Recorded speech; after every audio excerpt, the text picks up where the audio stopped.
So what we have here is a new wheel and bearing assembly. This is a bolt-on style hub, they call it. This side bolts onto the frame of the vehicle.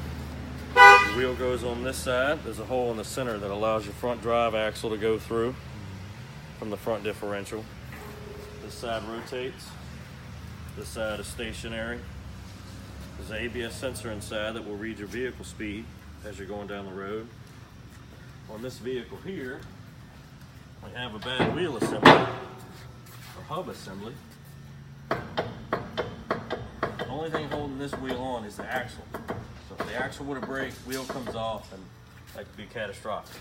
So we're gonna install this new hub, check it again for any more movement. If there's any more plane suspension, we'll fix it.